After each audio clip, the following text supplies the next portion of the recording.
All right. I don't know why we do that. That could have literally been the start of the podcast. Yeah. We should always just hit record when we get in. Yeah. Just hit record, let her fly, and Yeah. All right, ready, Scott? Yeah. 1, 2, 3. You read? I'm red. I'm good too. All right. Okay. Well, welcome to Border Outdoors Podcast. I'm Mac. I'm Tim. I'm Scott. We were just talking here briefly before we started, and this is kind of our, well, not really last, but probably our last big ice fishing episode. Oh yeah, I put all my shit away. I'm done. I didn't even start. I feel like a dumb preaching about how to go ice fishing and preach about, go do this stuff. And I was thinking about the other day, I don't know if I just burnt myself out so much from last fall because I was in the stand a ton and just doing all the stuff at the house. I didn't want to go ice fishing. I'm like, feels like something I'm not just into, kind of like Scott, like with you with bow hunting. You're just like, I'm not going. Like my heart's not into it, and mine wasn't this year. So but Red Lake gave me a good taste. I think if I did that a couple times every winter, pretty much scratch your itch there. Oh for yeah, the most part. Yeah. No, this time of year is kind of sad for me too because I don't fish in the summertime. I can't remember the last time I fished in the summer, but in Minnesota we still got a few weeks left. We're still all right, but you get weather like today, it's 40 degrees and sunny, and I should be out chasing tip-ups, but I know. Oh well. It's Mean Gene's birthday, so we got to go. Gotta go celebrate. Celebrate after here. Yep. But Scott, what did you send us? I was like, oh, you guys want to do a podcast today, and we're trying to figure out a time. And Scott's like, just got done with the tournament, and I got lots to tell you. Can't wait to tell you. So here I'm home. No, I said I was fishing in a squall. That's a thing. A squall is a thing. And these old Wisconsin words again. Yeah. Well, I got it from the Weather Channel. Oh yeah. So this week was Battle on Bago. So mid last week we got warmer weather. It probably got, I don't know, in the 40s. And we got a big crack in Poygan. And so they were posting, watch the ice bridges, blah, blah, blah. We got a big crack. And then all of a sudden the wind started late week. And by Friday, we had 50-mile-an-hour wind gusts out on the lake, pretty well sustained 20-mile-an-hour winds. And the crack opened to about 10 feet. And the ice bridges weren't doing much and blah, blah, blah. Well, we all got to my buddy's place. He's out on the lake. We all got there Thursday night, which is funny because you get there and the tournament starts Friday morning and you get there, his place is right on the lake. There's like 1,000 cars visible to us. You're like, yeah, you assholes are waiting till tomorrow to get the fish you're going to turn in. Tell me about it. Yeah. But they're all reporting on the ice and blah, blah, blah. And we're all stoked and we're going to go. So the next Friday gets up and we're like, we're going fishing come hell or high water. And yeah, we drove out. There was no snow. So it's like an ice rink. So like if you stop, you're not starting, because it's just that ice. And we drive out about a mile. We were nowhere near the crack, but these 50-mile-an-hour wind gusts and just all this wind, I couldn't get a tip up in. I go drill the hole and I had those round like insulated tip ups. And first when I go to put it in, the wind catches it. It's gone. Gone. Like the Freybill, like the actual Freybill round insulated ones that I like. Yeah. Just the wind catches it, it's gone. Well, we'd be sitting there. There was a point where you know those insulated ones you use for the regular old school tip ups. Yeah, one of those started blowing across, and it had to be going 60 miles an hour. I mean, it was flying across, rolling. Who would ever think you'd have to stake down a tip up? And it was crazy because I'd put the tip ups in, and they're round, so the wind would get under them. And those Freybill ones have that little compartment. Yeah, at one point I got a wind gust. It flipped that open, snapped it off. That blew away. At one point the flag popped up. This was when I was getting ready. The flag popped up as I was getting ready, popped right out of the thing and into the hole. There's another tip up. So I'm down two now. And then you put the tip ups in, and the insulated, it immediately blows it up sideways, so it's not insulating shit.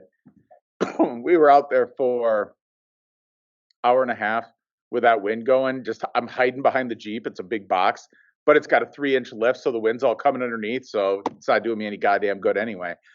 So we were out there for an hour and a half. Finally, it's like I look at the guys and I'm like, you know what we could do is we could go to the bar and get a bacon double cheeseburger, an ice cold beer, and some cheese curds, and just not catch fish there.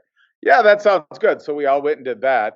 And then they basically closed the lake, closed the roads, closed everything because a squall is apparently some sort of ridiculous windstorm where it wasn't gusts, it was sustained winds over 30 miles an hour, whiteout conditions everywhere. People were stuck out on the lake trying to get off, going in. There was, I think, 6 or 7 trucks that went in like an hour. Cars getting abandoned out on the ice. People were trying to go get them, but like whiteout conditions. You can't see 5 feet in front of you. Whiteout, wind, nasty. We were sitting in my buddy's place, and it sounded like the house was going to blow away. I've never seen that before. And apparently it's called a squall. And so we kept getting squall alerts. And remember last year there was this thing with like mist, and they called it like old man's breath or something. I forgot. But remember there was some term last year. Maybe you don't remember that. No, I know what the squall thing is because I remember last summer when I was at work, our phones were going off like mad with them alerts, and they said some squall on 94. And I'm like, what is like, is something like we thought like the nuclear plant was going to blow up. Yeah, because you have no I'm idea like, what the hell fuck that is means. a squall? Like, and it was something to do with, like a rainstorm and some type of wind where there's cars that were going in the ditch all over on 94 because they were hydroplaning. And just out of nowhere, just boom. Like a sunny day where we were in the sun and like 10 miles south of us, just black. It was like this right on 94. We're getting all these alerts, and I'm like, I don't know what the hell's going on. Well, and so with that wind, it blew the crack open even more. And so by the next morning, that was still 15-mile-an-hour winds. And so the guys, we got to go fishing. We paid $40 for a ticket. We're all out here to fish. We got to go fishing. But I wasn't driving back out on the lake. All them cars going in and all that wind and all that cold, I wasn't going back out on the lake. So we went to one of the channels off the lake that we normally go northern fishing. And I think I've talked about it on the podcast before. You pull up on the road, and it's between like these $1 million houses. Like the rich folks want to live on the river, so they live on this channel. But then a bunch of dipshits like us pull up right on the road and start grabbing all our gear and beers and everything else, and we're out on the ice and we're all cursing and yelling at each other and blah blah blah. Well, we went down there, we drilled a hole, dropped the electronics down.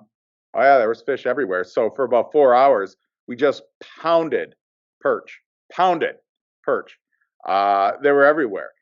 Most of them were 5 inches or so. And so we eventually had to change up bait because we were just using these little red wax worms. Okay, sorry, but so they're like the Euro larvae or whatever they're called, like the colored wax worms. Right? These were a deep blood red, and literally at the bait shop they were called spikes, and they also had wax worms. Do you want waxies or do you want spikes? And I said, what's the difference? And she didn't answer me. And I said, well, then I guess I'll take spikes. And she said, you want the red ones? Everyone wants the red ones. And I said, well, I was told to get pink, and red sounds like pink. So that sounds good. Well, before I was thinking of this because Corey texted me. He goes, come on, you don't know what spikes mean? And I was like, what? I had no idea either. He's like, come on, you're better than that. And he went through the whole thing on Euro larvae, wax worms. I'm like, they're waxies, not the colored ones. And I'm like, pick up some red waxies, the colored ones. Like, that's how I talk. Yeah. And he went on this big rant and like, come on, man. I'm like, are you from Wisconsin? Like, no one else, no one knows what that is. What? Did you bring your creep? You must have had your creepers. I did have my creepers. We needed them. It was glare ice, and I fucking creepers. I just wanted to make sure Corey got heard. By the way, those are called cleats in my area. We call them cleats, or ice cleats if you want. We had our creepers, and we were using spikes, and the spikes were getting baby perch and bluegills that were no bigger. At one point, this is how my weekend went. So I'm fishing for all about 5 minutes, and I was just using the head off a shiner, Yep. and just like I don't know, maybe a small spoon, and also, and I was dead sticking while I was still getting set up, and the pole gets yanked and almost goes in the water, and I go and I grab it and I start to reel up, and like in a second the line snaps. And thankfully, I'm with a group of guys that use electronics. So there's like 3 guys with cameras, a bunch of vexilars, and I had my hummingbird. And we saw a bunch of northern come in, so everything else was gone. Northern must have been what took my line, but it not only snapped my line, but it snapped the tip off, just the tip. It snapped the tip off of that brand new Mitchell dead meat that I Oh got. no. Snapped the tip. So I'm like, well, that's good. That's a month old. Uh, whatever. But Tim's got a guy that sells slip bobbers to solve. You can put that slip bobber on Yeah, there. you can put that spring bobber That on spring there. bobber, And sorry, replace yeah. the tip basically. Well, I Yeah, might have and to it'd be look the at it. same thing. I might have to look at that. But yeah, at that point, the fish left. We fished for another like 3-4 hours because the northern left, and then they all came back, and we got, I don't know, 3 interrable perch. 8 inches was the minimum, so we got 3 that were just over 8 inches, nothing special. Got them turned in. We didn't win shit. As a matter of fact, it was all on weight, and there was over 7,000 fish turned in. Holy shit.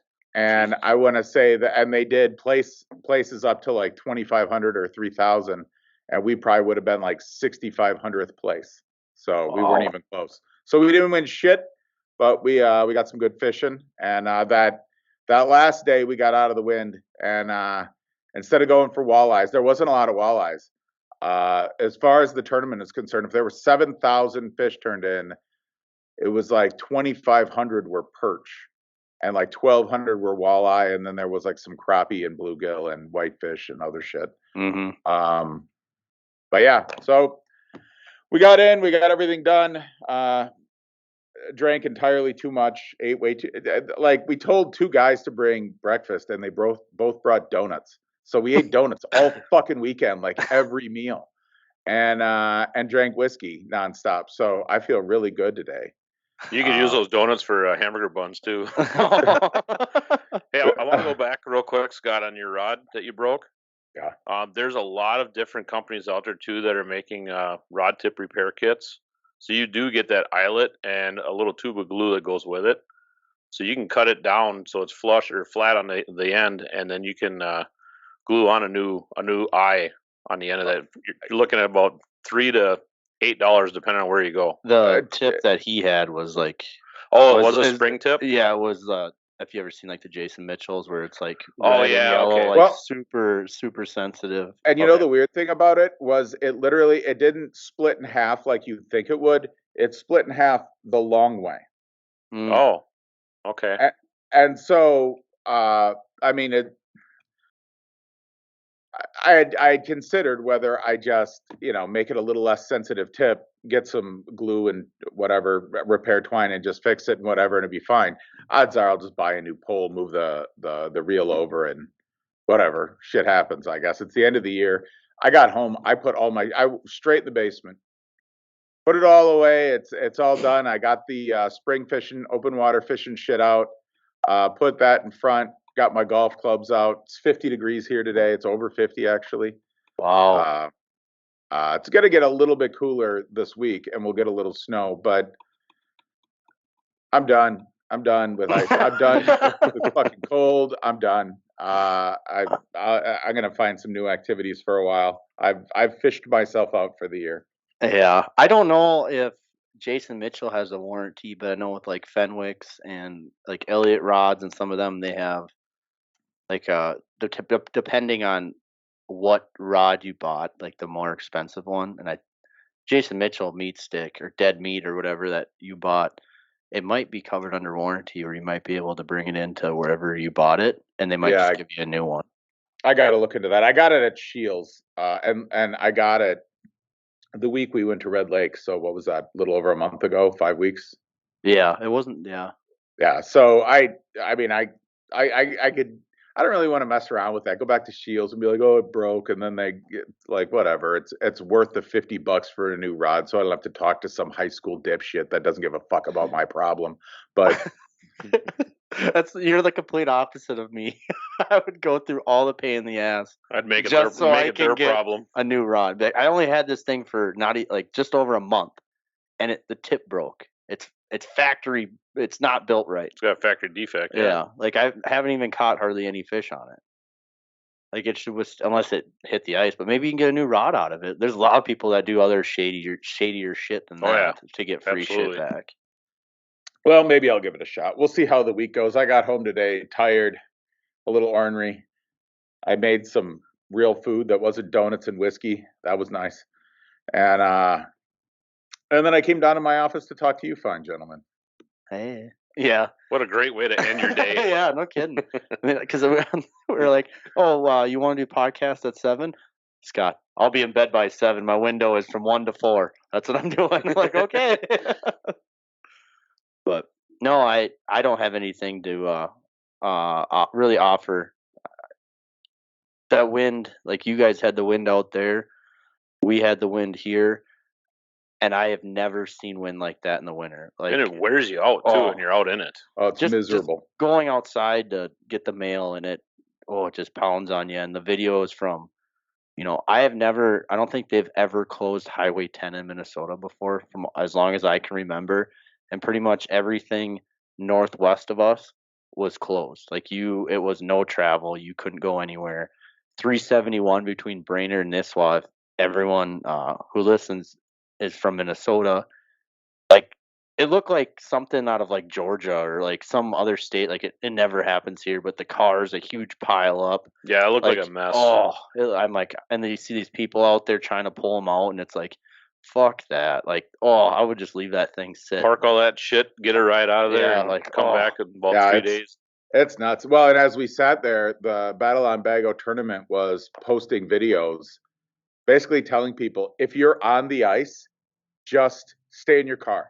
Just don't try to move. Don't even try to move a little. You can't find the side. You're going to go in. Stop. Don't do anything. The storm, the bad part of the storm will pass in an hour. Just sit there. Yeah. And by the next day, we could see them pulling. There was a number of trucks that went out. One of the guys that we fish with out there, the back end of his truck went in, and he just gunned it as it was going in, and he got it out. Oh shit! But I mean, it was not good. And you add to that sturgeon spearing. So as you're driving around, because in a lot of cases the crack didn't look like open water; it looked like a snowdrift. Mm-hmm. And as did all of the sturgeon, 4 by. How big is a spearing hole? What is that, 4 by 3 or something? It For depends. the sturgeon, some of those videos I've seen, like 6 feet, 8 feet long. Yeah, they're pretty big. Well, I mean, it was sturgeon all week, so there's all these sturgeon holes, and so I'm dodging every kind of snowdrift because on top of the crack that opened up, well, now you got to dodge all these sturgeon holes, and the wind is so frickin' bad. And there's just shit everywhere. Just like the whole time out on the ice, all you hear is wind and like beer cans. Because somebody had set a beer down and it was gone. Like if you just set your beer down, if I just set it on the ice while I was setting up a tip up, the wind would take it. It was gone. That wind was terrible.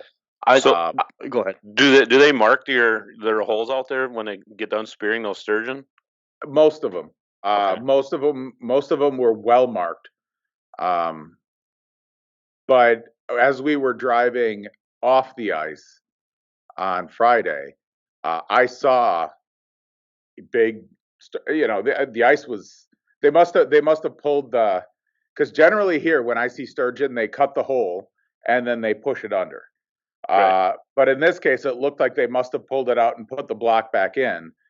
or it just refroze, I guess. But I mean, it was like perfect. But I could see a couple that weren't marked, and so we had to just kind of watch it and dodge those. But that's where it was. Any thought of going out fishing at night was an fuck that arena, because there was no way. Not happening there. I was watching video, or I saw a bunch of videos on like the Minnesota ice fishing whatever Facebook group, and there's people out on like Red, Mille Lacs, all those places in like the Otter House that like you have and I have. Yeah. And those things are as solid as they can be. Like I was like, holy, like, you know, in that 60, 50 mile an hour wind, if you stake them things right, and they were just, it was like nothing. Like they barely moved. They had them perfect. But then you see videos of other people that maybe aren't as experienced, and the one side where the wind is coming is like caving in, and they're trying to tighten it, but it didn't look like they had like the one on the bottom, like you know how you have right the ones actually on the fish house, and then you can pull the strap on the sides. But yeah, I did. That actually surprised. happened to me. Talk about inexperienced people with it caving in. So I had that Otter hub house, but I didn't have anchors, and so I was going to Shields to get some anchors. But then I got a buddy with just Eskimo house. Mhm. He said, "Well, mine came with 6 anchors. We'll just use mine for yours too." And I'm like, "Okay." So we put 2 of his just to hold the house down. And the entire time I'm fishing, the side with the wind would blow it in. Yeah. But I didn't have another anchor to anchor it out. So I didn't have anything I could do. So I just kept dealing with it blowing in, and I mean, it's loud as hell. It scares the shit out of you when it happens. But yeah, that kept happening to me. I do have a question, and actually I'm going to ask Tim. So while we were out on the ice, we had multiple like vexilars, Markham. I had the Humminbird. My buddy Eagle had his Humminbird, and then 2 guys had cameras. That camera's all right. Do you have a preference on any of this stuff? Do you ever use the camera, Vex? Do you ever? Yeah, I do have actually a couple cameras, and then I do run a Vexilar FL18. I know Wyatt's trying to get me out of that Vexilar because he can't stand listening to the to that thing hum. You know, it makes that whining noise. It's not ice fishing unless you have that little hum. That's kind of what I look at. Cause you shut that thing off, I'm like, what happened? Did I just go deaf? I have no idea what the hell's going on. But no, I actually, and also the 2 cameras that I have, they're totally different from each other. The first one is an aquaview, but it's a down view. So the camera is encased in what looks like a crappie.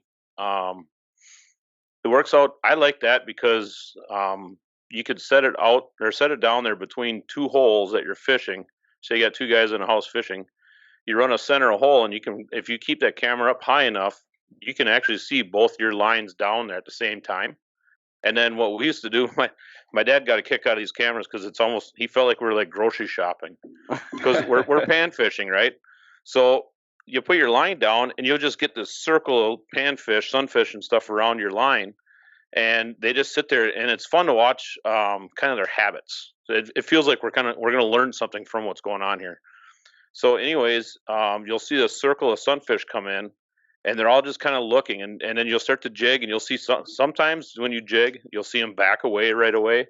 Sometimes when you jig, they'll come in a little closer. It's weird. Every day is like different.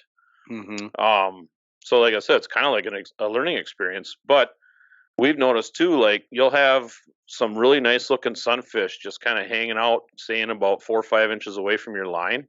Then all of a sudden this little fucker comes flying in from the back and just steals it. So then when that would happen, if we could see it, my dad, he would always jig up. He goes, "Oh, don't want you." He's going for the bigger fish, you know. And actually another funny thing is seeing a 6'6", 300-some-pound guy see a northern come through the hole on a camera, because the camera actually does sometimes makes a fish look a lot bigger. Yeah. Once you kind of figure out, and you can kind of gauge the fish once you get some more experience with these cameras. But I remember the first time we seen a northern come through, he pulled his line out of the water so goddamn fast. "I don't want that son of a bitch on my line." I'm like, this guy's caught so many northerns in his day, but yet he was scared of that one northern that came through. But on the other hand, having a camera inside of a fish body, I was always worried that a northern was going to try and take my camera because I've had them bump it quite a few times. Yeah. So that part was kind of scary to me. I always thought about, because there's a hole on the top fin by the dorsal. I was always going to run like some 20-year braided line, basically 20-pound line on that, and just kind of tape it up the cord just in case a northern were to get a hold of it. And then it's not just a cord holding onto it, so it's more like a tether. Well, I've heard horror stories of that happening because they always look like perch. Right. And then a northern will come and it'll smack the camera and it'll rip the camera right off, and there it goes. Yeah. Yeah. So that's why I kind of thought about making some type of a tether for it. The one I was using had a tripod. Okay, then were they able to turn it on that tripod? Yeah, kind of because when I was in the house and I had 2 holes drilled on one side, and I thought there were going to be multiple of us in the house, but I was jigging with my hummingbird on one side, and then on the other side I just had a dead stick going with a camera down there. But the camera comes with, first of all, like the camera cord all had like fake leaves on it. I don't know. So really? Yep. a vine or whatever. Just to camouflage it, look like structure. And then when it comes up, there was a tripod that came up about a foot out of the water, and the cord going down went through the center there, and then it had a little arrow, so you could spin it to wherever you wanted it. So I'm just sitting there watching the hummingbird, and then I'd go and I'd watch as these tiny ass little bluegills come in and just go right by over there.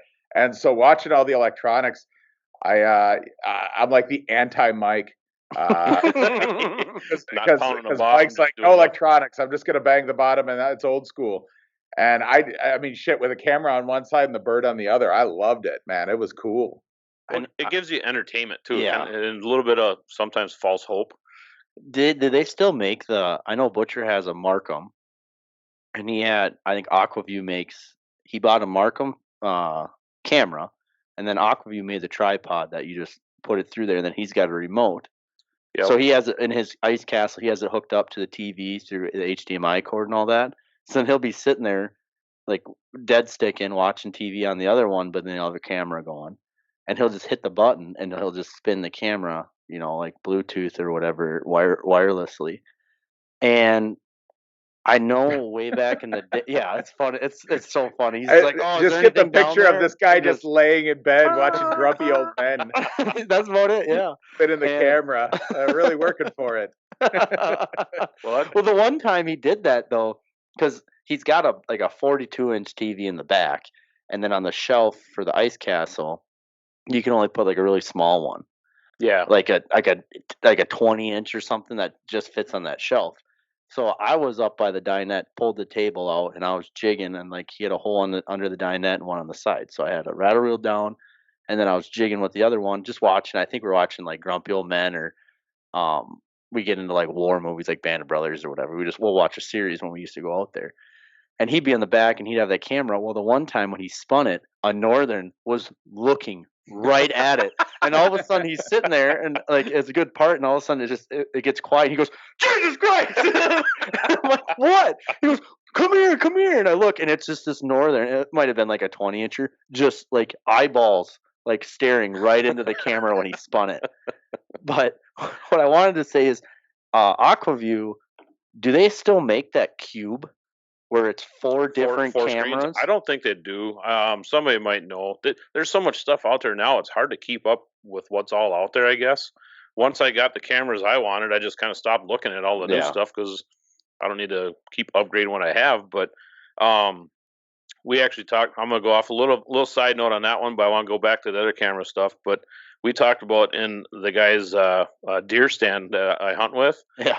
He talked about buying one of those cubes and putting that down right underneath his deer stand and having the 4 split screens so you can see all 4 corners of watching for deer to come in. We'll have to ask Seth, is that legal?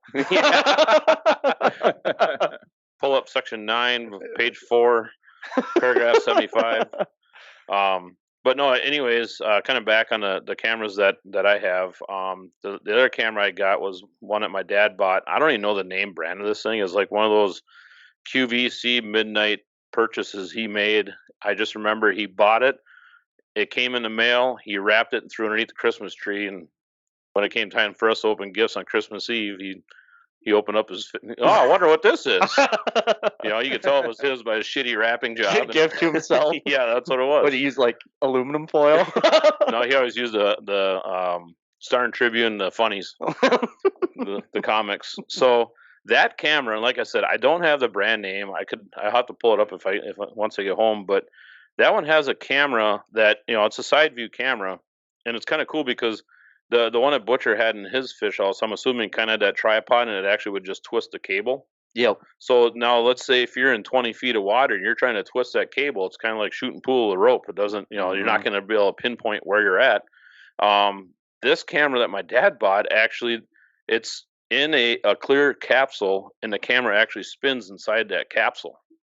So you can just jog it, by a couple degrees at a time if you want. Oh, really? And you can spin it around all the way, clockwise. You can go counterclock. It doesn't matter. So it's kind of a cool deal, but like I said, I don't even know the name brand of this thing. Is it color? I believe this one is color. I think it is. It's been a few years since I've used it, and that's the other thing about cameras too. It all depends on the lake you're going. Mm-hmm. You go to a super clean lake. Yeah, you can just enjoy it. Like you can see things from far away, but yeah, you get into the dirty lakes. It's a tool that you're just not even going to bring out there anymore. They're kind of they're a lot to like deal with. Like you don't want to say a pain in the ass, but like there's a lot going on there. Pulling the camera cord, and there's this beefy cord, and you have to unwind it. Like Vexilar, you just get the length of where just underneath the ice. You set it. Yep. And you put like the little rubber things that go on there, and you just put that down. You're good to go. But the camera, you got this long cord that goes all the way down. And I was wondering, like, because I think Scott, you said it, and maybe you even said it, Tim, is like I wonder if a camera would have worked at red because the water was pretty dirty, right? But I think if you had a good quality camera, you'd probably be able to get something out of it. You'd probably have to, the fish probably kind of have to come in fairly close. And that is one of the things too we did on our ice castle when we ordered that right away. The guy goes, "Do you have an underwater camera?" I'm like, "Yeah." "Where do you want your HDMI plug?" Mm-hmm. I'm like, "What do you mean?" He goes, "Yeah, we'll put it right next to one of the holes, so they're going to run all the wires inside the walls to the TV mount, so we'll be able to have that." So I just put it on one of the holes I figured I'd probably not jig out of so much, but either a dead stick or a rattle reel. I'm like, "Yeah, let's just use this one." So yeah, it's definitely a patience game with cameras, like using Butchers, because if you have it in whatever hole, you almost want to, like you were saying, the water clarity. You almost want it so that you can see the hole next to it, because if you catch a fish in that hole, it's gonna be like an eel pout. It's gonna wrap around your freaking cable, and it's just gonna be. Oh yeah, we had every time we've used a camera, it's always out of us. You drill a hole 1.5 feet away, and you drop it down, looking right at your bait. And I thought it was cool. I'm definitely getting, like, I started my shit to buy for next year list as I was packing up this year. I'm like, well, obviously I'm going to need to buy some new tip ups, and I'm going to get a camera, and I'm going to get some ice anchors, and so I'm starting a list of shit I got to get by next year. Yeah, and it's cool, like Mille Lacs, how clear that is. Yeah. As if you ever take your new ice castle up there, you can almost, I wonder if you could put it in like the front and have it face towards the back, and you can see all the lines. Yep. I mean, it's so funny. You go to a lake and you're just like, you look at like the fishing survey, and like there's so many fish in this lake. Like we're just gonna go set up wherever, just like, oh, I'm gonna be able to catch fish no matter what. And then you're jigging, and you're like, how in the hell am I not catching a fish? But then when you put a camera down there and you see so much area and how big your jig is. Yeah, it's like it's tiny. It's like a needle in a haystack at that point. Yeah. The lake around here that was actually really interesting to run a camera in, and it was surprising, was Pelican. Clear. That lake there for a while was crystal clear. When it was about average at 8 feet deep, I was putting a camera down all the time because I remember drilling a hole in my wheelhouse, drilled a back hole, and I was going to fish out of there and had tip ups outside or whatever. And I was shocked that with the curtains and everything open in the windows, I looked down the hole. I'm like, holy shit, I can see the bottom. I'm in 8 feet of water. It's that clear. You don't have to like darken up the house or anything. You were able to see down there. I'm like, I'm bringing my camera out here next time, and That's I did. weird. Because normally, like when I used to go duck hunting out there, you couldn't see the sticks, or that was so muddy and lake was a goddamn mud hole. Is all Yeah. it is. But yeah, I couldn't believe how clear it got. And this is probably about 4 years ago now. I don't even know. I haven't even driven by the lake this whole year. I don't know if anyone's even fishing that lake. It's the DNR, in my opinion, totally screwed it up for everybody. From what I heard, there's still a good supply of northerns out there. Okay.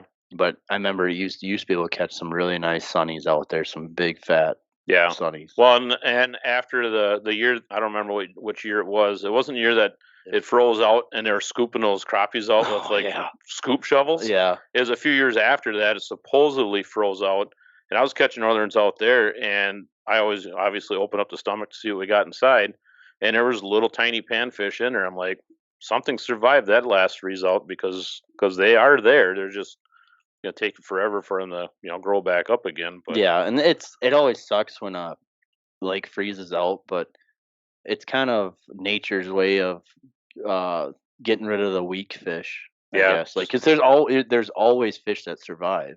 Yep. And it's so weird. It's like, how did those ones make it? But these big 40 inches, 36, whatever size, they didn't make it, but these tiny ones did. Yeah, I feel like the smart ones go in, they find a pocket and they just go dormant. Yeah, for the most part, but totally different subject than what we were talking about before. Okay. But no, it's so yeah. To answer your question, Scott, yeah, the cameras are fun.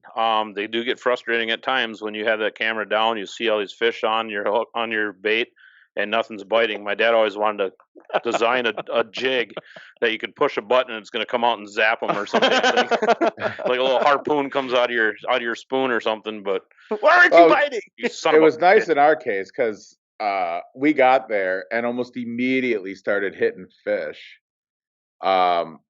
But it was mostly such small fish, and so it was kind of nice to have the camera set up, and you could see the direction. They seem to always be coming in. Obviously, the mouth of the channel, they would come in through there, and so I'd see them come in, and we were the first house. We had 3 houses lined up, and you could see them coming in, and you're just yelling to the other guys like, "There's a shitload of like 4-inch bluegills coming through," and and so you'd either have, like I said, I had one dead stick where I was just like pan fishing, hoping to maybe get lucky and get an 8-inch perch. But then I had a shiner on a jig where I was actually trying to catch a good sized fish.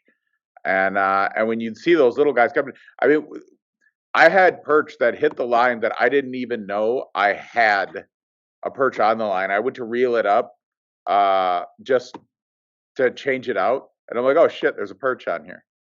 I mean, they didn't do shit, and that was on that 13 fishing that also had an ultralight tip, but couldn't feel shit on there. Tim, did you get a lot of northern this year for pickling? Actually, not as much as I wanted. We kind of left that lake. We were on a lake that was pretty private, fairly quiet too. And the last time we went out there, it was just loaded with houses. I don't know, word got out or somebody, and it was a lake that had limited access.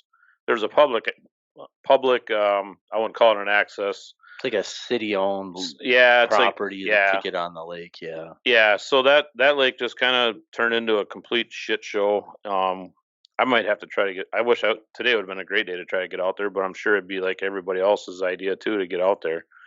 So not a lot of northerns this year. We just didn't get out early. It was such a weird winter where like normally we're out, I don't know, second week in December, and we had like this weird up and down weather, so the ice was sketchy all through December, and then by the time we could get out in January, the guys I fish with, they got out a couple times before I could go because they went out when I was in red, but like almost everybody I fish with over here, by the time we could get on the ice, we could drive on the ice. And we were walleye fishing. Like we just didn't really fish northerns, and so we were talking about that this weekend. That nobody really got northerns for pickling this year.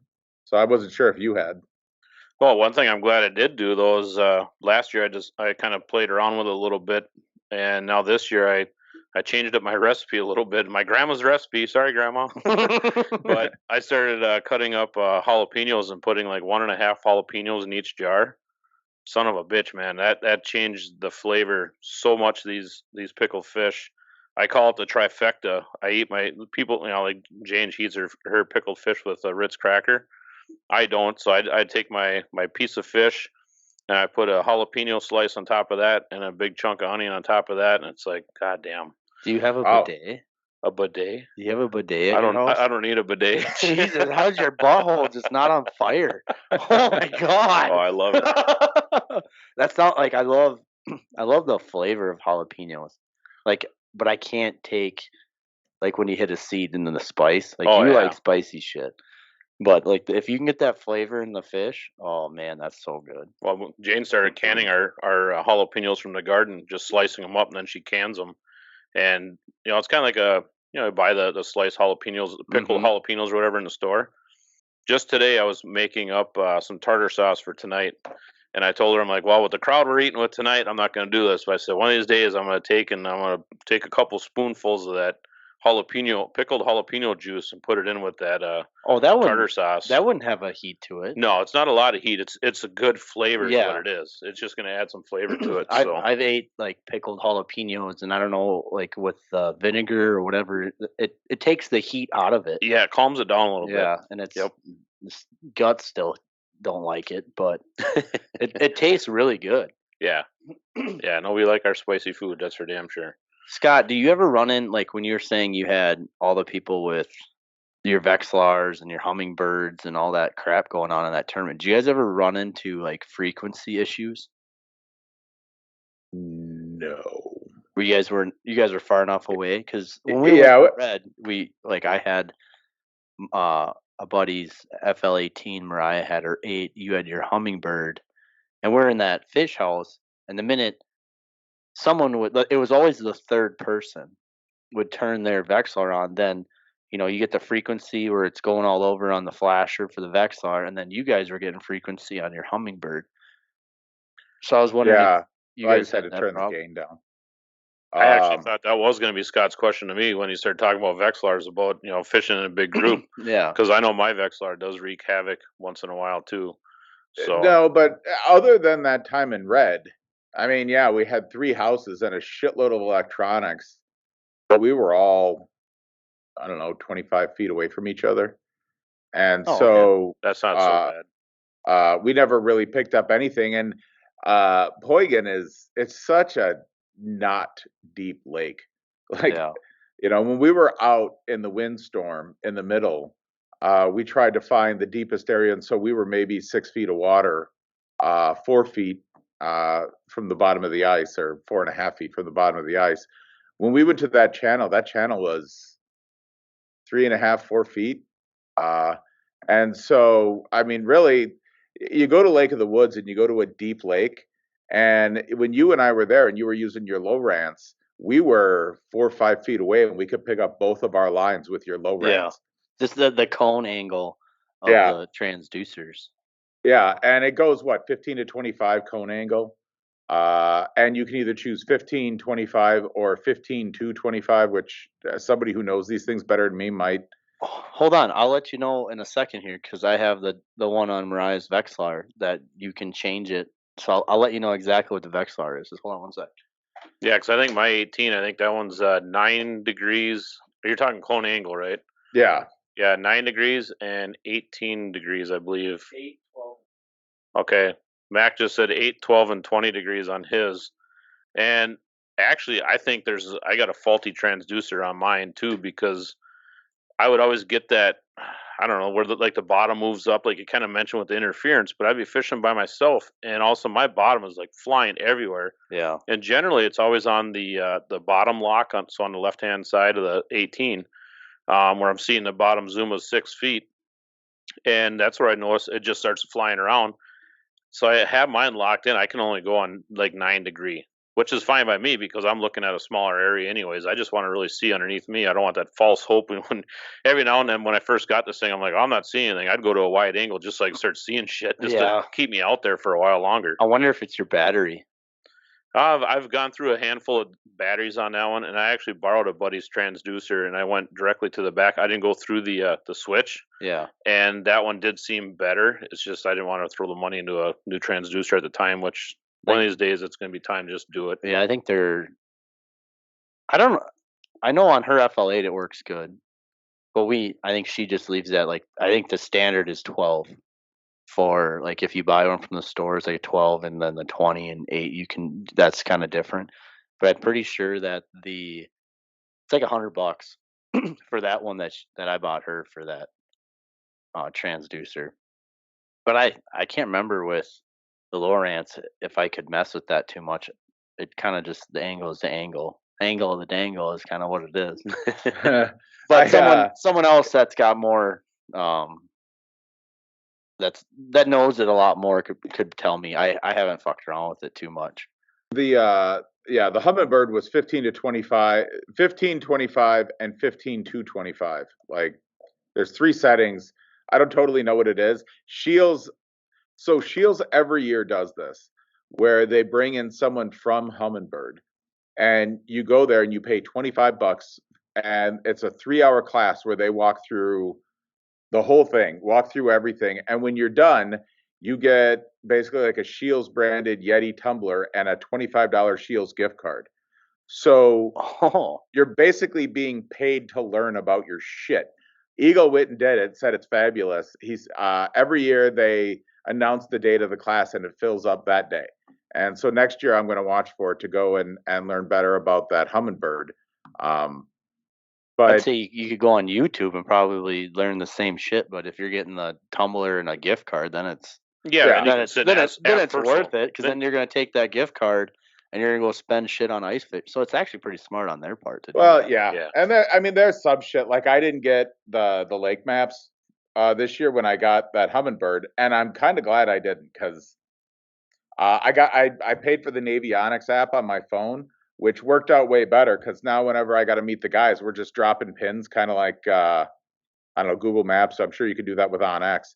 But I'd ask the guys where they're fishing. They'd drop a pin. I'd be on my way. We'd mark everything with where we're at. The Navionics app for the phone was sweet. I don't know why I would buy the chip for my Humminbird. I fish the same 4 lakes. We don't move around that much, and the app on the phone is fine. I'm glad I didn't spend the $100 on it. We'll see what happens next year. People are going to be like, "You're an idiot. What's wrong with you?" No, I'm going to be like, "What? Whatever," and I'll just go buy it. But it helps with when you get when you're more experienced, when you're actually looking for the different depths, and the lake map has better contours and it's more accurate to what the lake is. But if you're fishing a lake that's a bowl and it has one spot that's 7 feet and the rest are 6, that doesn't matter. I know a lot of people really use it for the summertime because Garmin and Humminbird have way better lake maps than Lowrance, unless you get the new Lowrance that you can go online and you can scan it for yourself, and then you can get off other people's what they scan. Yeah, no doubt. If I was going to use it in the summer, no question. I totally agree with you. But just get it and bring it over this summer then. Come on. You can just leave it in my boat all summer. That's fair. I forgot it in your boat. Oh, that's too bad. I'll get it back to you next winter. Yeah, right before winter when you come over for the annual Thanksgiving, I'll just here you go. Thanks for letting me borrow it for the winter or for the summer. The Humminbird is one thing I didn't store yet. Yeah, that I need to get something different. I need to upgrade a little bit, but last summer I didn't ice or summer fish that much, and this summer, with all the shit that's not going on, it'll just be doing stuff around the house, and I'll be able to actually get out and fish in the boat, unless gas is fucking $8 a gallon. Then I'll be like, nope, that sucker's gonna sit in the garage again. But I'm really excited to get the boat out. Been looking at a bunch of different just stuff to do to it. I need to get a decent trolling motor and all that. I don't think that's going to happen this year, but I just need to fish the lakes that are around me to learn them a little more, so when you guys go out, I can get you on some fish. Yeah, I'm looking forward to spring fishing. We were talking about that a lot the guys I went fishing with, I got people definitely interested in a trip up to Red Lake. That's going to happen next year. And then we were talking about the walleye run, uh, which basically a month from now, I'll be in all my ice fishing shit, but I'll be on a boat running open water. And this year I want to go. There's an area just outside of Green Bay. I think the name of the town is De Pere, where the boats literally line up and everybody's catching fish, and you could damn near walk across the lake. There's so many damn boats. And I said, okay, I want to go try that this year. And Eagle, who I've mentioned, he doesn't work. He doesn't have a job. His wife makes a fuck ton of money, so he just hunts and fishes all the time. Living the dream, man. Living the dream. Yeah, But I'm sure he's got shit he's got to do at home to make up for it. he does. He keeps himself meat pretty on the busy. table. Yeah, he's always got a list of shit that he's got to get done. But that's always his thing is you want to go fishing with me, that's fine. But we don't go on fucking Saturdays like a tourist. And I'm like, well, fine, I'll take a day off of work or whatever. Okay, whatever. So I'm going to end up taking off a Tuesday to go fishing, which is totally fine with me because God forbid I'm a fucking tourist. And those aren't even necessarily the words he uses, but decorum suggests that I should probably stick to the words that we're using for the podcast. There's probably some people who'd be offended. But yeah, so I'm looking forward to open water fishing this year.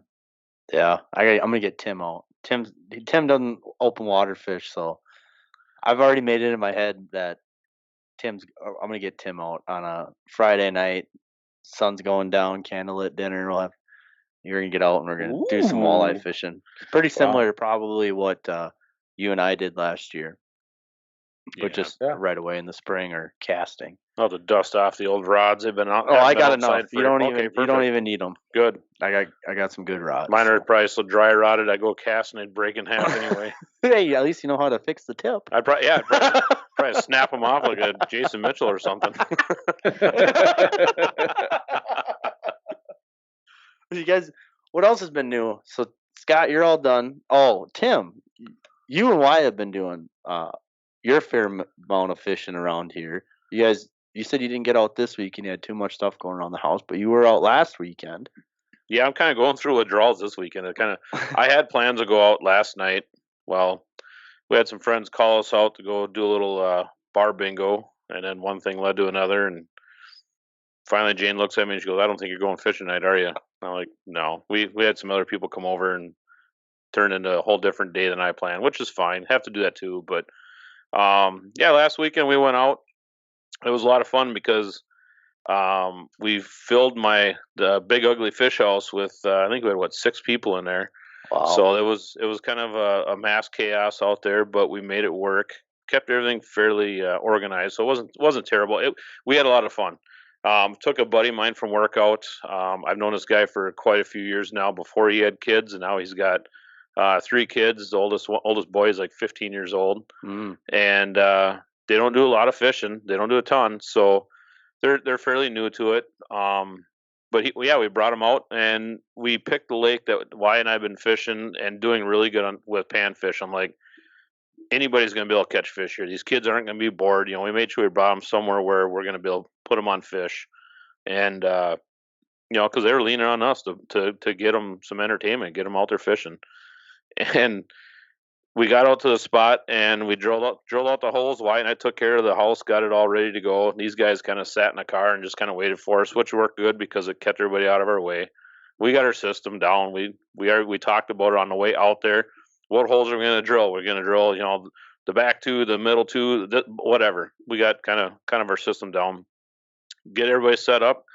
Wyatt and I first we started fishing right away, and these guys, they came in and everyone's fishing about the same time. And Wyatt and I are just reeling them in left and right. And I'm like, God damn it, you guys start catching fish here. Like, what are you doing wrong? But they were happy as can be. I think one of his sons, he's, I want to say he's probably about 7, 8 years old. No, a little older than that, probably 12. He didn't really catch anything, but he got into it so much to where he's on his phone now and he's looking at Ice Castle fish houses online. He's like, "Here you go, Dad. Here's one for 16 grand. Oh, here's one for 50 grand. We should get that." And the dad's like, "No, we're good here."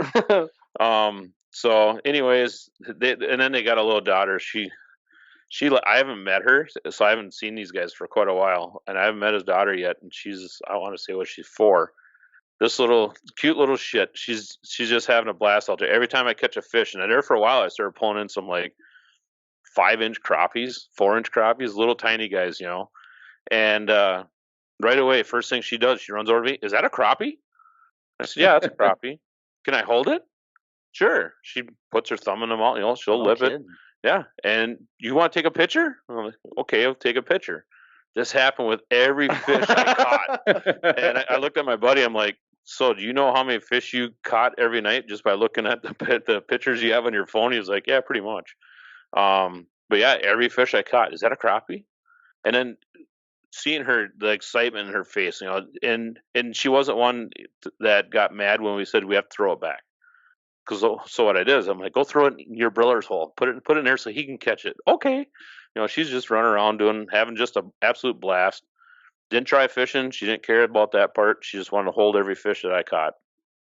And then when we got to this catching some bigger crappies, she was kind of afraid of holding those right away. "Do they have teeth?" "No, you're not going to feel any teeth. You're fine." So then she was taking those and put them in a bucket for me. And then I catch a sunfish, and "Is that a crappie?" I'm like, "No, it's a sunfish."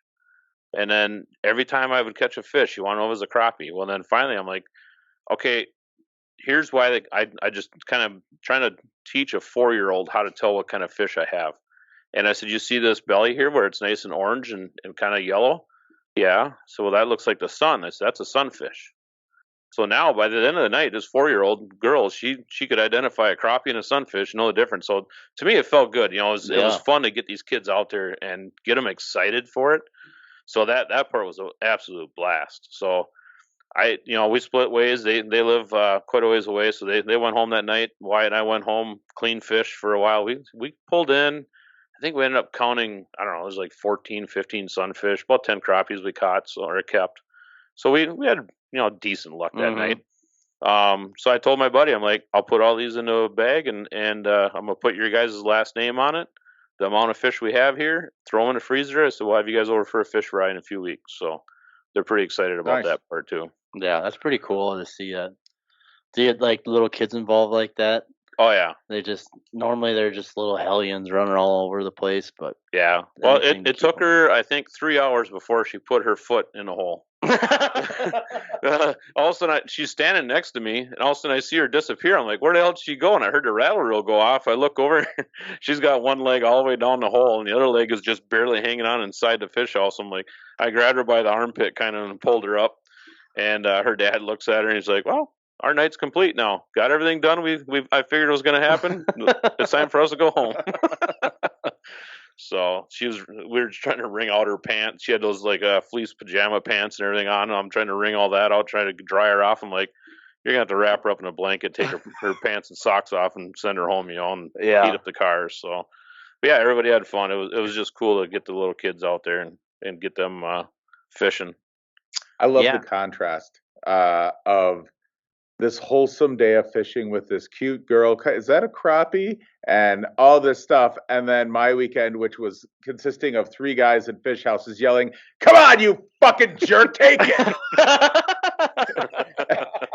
Like totally different, beer cans blowing across the water. And we went to take down fish houses and whatnot. And as you're taking the fish houses down, you're realizing these guys all have yellow snow in the fish house. I'm like, "Are you guys just pissing in your fish house?" "Yeah." It's not even that cold out. It's not even that windy. You can't even. It just seemed easier. Oh, jeez. Doesn't it smell like piss in the fish house? Like, all right, well, whatever. So to each their own. Some people take kids out and have cute, wholesome adventures, and other people shout obscenities and piss all over the place. So I do have to admit, though, Wyatt and I had to kind of, put on our filters a little bit. And there's a couple times where Wyatt was getting frustrated with something. I'm like, "Don't say it. Don't say it. No F-bombs at night," It's like I've done that too, like being around friends and their kids. And you start at the night, we'll be playing cards. You start the night out and you're just, okay, I gotta watch my filter and all this. And the next thing you know, you're playing cards and the F bombs are coming out because you got more beers in. And then all of a sudden you're that guy. We're like, what the fuck was that? And all of a sudden the kid's like, fuck. And you're like, oh, yeah, what was it? What did you? And they just keep saying it and they're looking at you. I'm like, yeah, what do you want me to do? You know what I'm about. Yeah, never mind me. I'm fucking shit faced. Don't Don't you ever say the word fuck. I never. if I ever fucking hear you say that like again. Anchorman. Oh, but I know a big thing going on now. I mean, we're supposed to get dumped on with snow, but shed hunting. I don't know. I can't remember if I told the story of. I know you guys know it of the deer that I saw. Yeah. I don't know if I told it on the podcast. So I was talking to Scott on the phone when I was at work one day, and I'm out back behind our shop in like this fenced in area, and Nick from Brotherhood is helping another coworker practice for his Class A license and all that. And all of a sudden I'm talking to Scott and I look over and Nick is just standing there like staring at something. And I'm like, what is he staring at? And I look over and the goofy buck that I posted a picture of last year that had the messed up rack but was pretty big, he was standing there. There was one bigger than him, and then the big papa was in front of him with 3 does, and that big one was like they're all following him, going like on the other side of this fence at work. And I'm like, holy shit! I'm like, because I hunt like right around work, and I'm like, they're going back there, and they still got their racks on them, and I'm like trying to like driving this plow truck behind the shop just louder than hell, trying to catch up to him to see like how big the big one was. And I think it was the one that you and I saw when we talked about when I shot my buck, that when we were just about to walk in, all of a sudden this doe was hot and this buck was chasing her. Yeah, that was crazy. Big freaking deer. And I think that was him. Like it was just like a really nice like 10-pointer, just tall, big. Like I'm like, holy crap. And like seeing him, I don't know, it was 75 yards, 80 yards away. I'm like, next year, if he's still around, doesn't get hit by a car or whatever, that's definitely going to be a Boone and Crockett. Like, he is a big freaking deer. So all of a sudden, I tried to track them down to find out where they were, and they'd literally just gone. Like, I was looking at the snow, and, like, the tracks just stopped. So now his nickname is Ghost. Like, they're just like a fucking ghost. Like, just out of nowhere, they're just gone. Poof. So I know they had their racks. That was a couple weeks ago. So they'll be dropping those. Other guys that live up by like Big Lake and the Sherburne that have like backyards to it, he's seen some monster bucks up there too. They still had their racks, so they should be dropping soon. So I know kind of a big thing now is getting out and shed hunting. And this will be my first year that I'm going to go out and actually shed hunt. I know I have a buddy, Zach, who he's got a black lab that he had like professionally trained for shed hunting. Right. So I'm gonna have him come up. I think Seth, we kind of Seth and Corey, their dogs do it. So we're kind of gonna try to get a weekend or a day at least on an. I mean, today would be perfect, 40 degrees. It would have been, yep. To get out, and I got 2 private properties and go and just walk those completely inch by inch. And if we got time, go up into some state land and scout out some areas to see, if the public land isn't really panning out, or if I want to get a doe or stuff like that. I kind of like shed hunting. I did a little bit of it last year, so it wasn't my first time this year. But it's nice when there's snow because you can see where the trails are. And when you go on that X, helps a lot. You can mark all where these trails are, where they normally are walking. So it gets you a little bit more prepared for scouting for next fall. So I did that 2 years ago. That's why you and I set the stand up where we did this year. Yeah. So I'm really excited to shed hunt and to see if I can find some nice racks. But other than that, it's turkey season is going to be starting here in 2 months, April and May. Yep. So that'll be something we're going to be talking about coming up, and it seems like everyone's been getting to the gym. Tim, you said you started getting to the gym. Seth and I are still going. Scott, you're still doing your thing. So just get in shape for the summer, get rid of all the beer weight. Yeah. Yeah, and I started doing something different now that'll keep me going. I'm hoping throughout the summer too, because just like a day like today, if I were to walk outside of work and I was supposed to go to the gym, by the time I get to my truck, my mind's made up. Fuck that, I'm going home. Yeah. It's beautiful outside.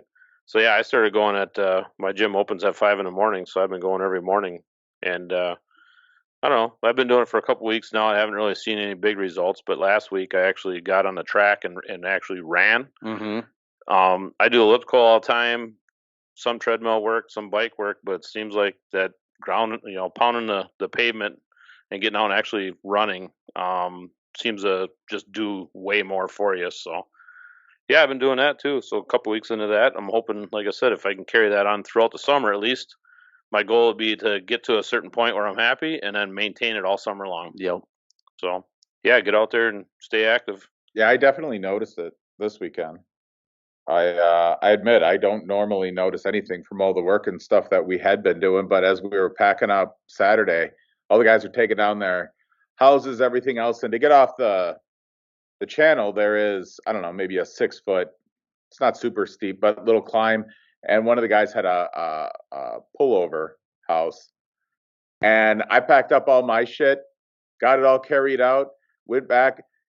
He came up, he was trying to pull up his sled, couldn't do it. I went over, grabbed it, yanked it right out, went over, grabbed the other guy, took down his Eskimo house, put it on my back, grabbed 3-4 things, just started going through. They're all looking at me like, what the fuck happened to you? And I was like, shit, that actually made a difference. Last year, I was the guy huffing and puffing trying to get that sled across the ice. This year, I was the guy who was like, come on, guys, you're taking too fucking long. Let's go. So Yep. I was pretty excited about that. Yeah, it's just little short goals or whatever. It takes a long time. Like Seth and I have been doing it since Thanksgiving, I think, before like November. And I'm just like, I don't see anything. And then all of a sudden, one day, I took my shirt off, and I was like, oh, I see Look a at little, that, I see you a little, sexy I bitch. see a little something right there. And just doing stuff at work, I'm able to pick stuff up, and I'm just not, nearly like, oh, I can't pick that up. And you're just like, oh, I guess I can. It's kind of against the work policy, but you're supposed to lift with two, and now it's like, well, I can do it by myself. Right. Blow my back Oh, out. that's another thing is in 2 weeks, maybe 3 weeks, I'm going up to Door County. I have a buddy who has like 40 acres up there, and we're doing the maple syrup.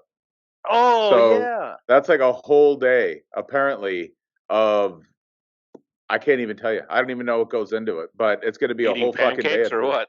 Tapping trees and That's what I'm hoping for, Tim, is a whole day of eating pancakes. I'm going to show up with like 3 pounds of bacon and be like, all right, guys, I'm ready. So who makes Where's the the fucking batter? pancakes? have you Blackstone. guys have you had actual real maple syrup? Yeah. I'm about to go fucking make some. So It's so good. It has like that the whatever a guy around gave us some for work, and I just took a little sip of it or whatever, and it had like a natural butterscotch taste to it. Yeah, it's totally different. I know our neighbors growing up, he made maple syrup all the time. Yeah. I should do it we have 4 big maples in front of our house, and that's what we'll see is in the summer, in the springtime, they're just freaking dripping with syrup everywhere. It's just, you look outside and it looks like it's raining. So yeah, those trees, we should really tap into those and try to make syrup What out is of it? it. 3-1 or 4-1 ratio boiling down to how much you get. It's like 4 gallons or 3 gallons of syrup makes 1 gallon Yeah. or something like that. But I know the very little I know about this is when you get like temperatures like today, when it's warm during the day but freezes at night. Those are when supposedly the sap goes from the roots, and then when it warms up, it goes out to the extremities of the tree, and then once they start to bud, then it's done. Right. So yeah, it's getting all the over after that. nutrients trying to bud the tree out. So you should definitely talk to your buddy about that, because I'm actually really interested. Like, there's some serious setups on how to boil that shit down. Well, I'm going up there. I'll get some pictures and shit. Maybe I'll get some video. I'll actually put some effort into documenting any of this, as opposed to just show up, crack a beer, and be like, "Tell me when the pancakes are ready." But I'll put some actual effort into it. But yeah, that's in a couple weeks. I got invited up to check all that out and be part of that, and that's a fun weekend going up there. He's got, like I said, he's got like 40 acres, way up at the tip of like the thumb of Wisconsin, up in Door County, and so we'll be shooting guns, tapping syrup, drinking whiskey, and talking wise. So that'll be a fun time. But I'll tell you about the syrup stuff. That'll be exciting. Yeah, I can't wait to hear that. So, well, didn't you guys have anything else? No, I don't think so.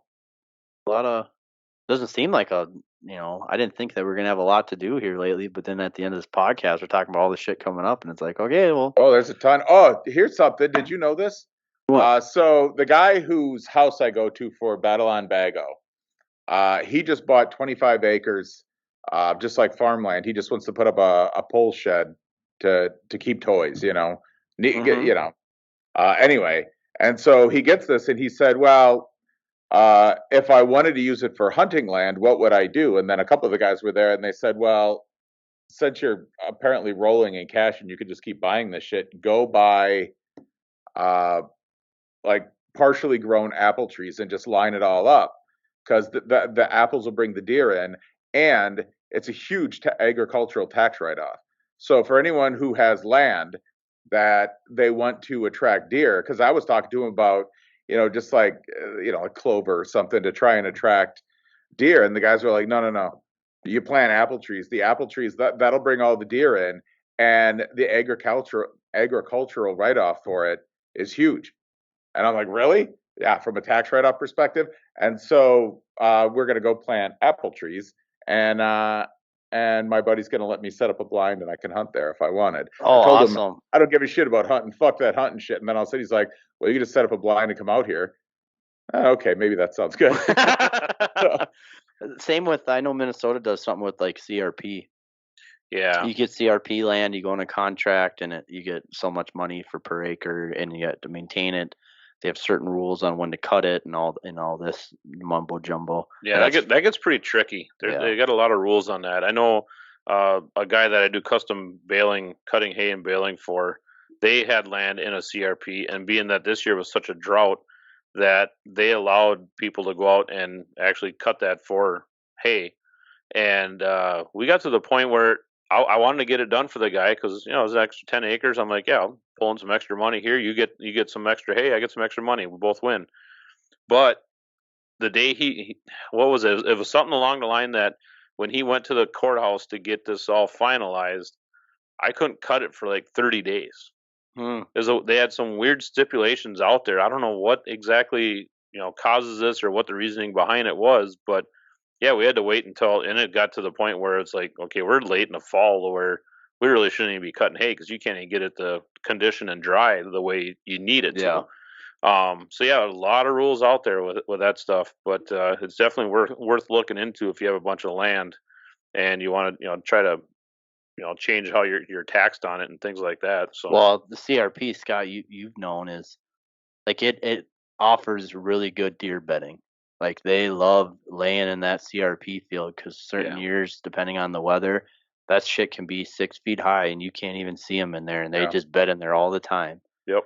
And they just pop out of there. That's and then if you get money for it and you keep your herd around there, there's a million. I'm sure there's other things besides CRP and apple trees too. Like there's probably a bunch of government shit that you can do to help preserve habitat. Yeah, especially if you're just going to use it for land for hunting, you're not going to put any kind of like establishment on it. 'Cause a lot of that stuff. We looked at buying 40 acres out west where I deer hunt, and that one was, you can't dig in electricity, you can't put a well in, you can't. We could have put a camper on there, but that's all we could do. We couldn't get the electricity or water or anything like that, or sewer. So we kind of let it go, because it was a super cheap deal. But yeah, that thing was like stuck in a program for like the next 75 years or some shit like that. So yeah, you can buy out of it from what I understand, but then it just brings that cost of that land up to where it's like, you go buy land somewhere else and probably pay the same amount of money. And this is all mostly wide open, so it wasn't really something that we wanted to own, I guess. So didn't work out, but okay. Well, I think we'll we'll call her good. What do you guys think? Again, for Minnesota goodbye. Sounds like a plan. It's awfully nice outside to be sitting in a podcast room right now. Yep. Yeah, it's too nice for me to not go home and go to bed. I'm so tired. Well, with Border Outdoors, I'm Mac. I am Tim. I'm Scott. We'll talk to you guys later. Thanks for listening to the Border Outdoors podcast. Follow us on Instagram. Be sure to join, follow, and share the Border Outdoors Facebook community page. Please leave us a 5-star rating on Apple, Spotify, or your preferred podcast hosting site. Be sure to tune in next week to see what the guys are talking about.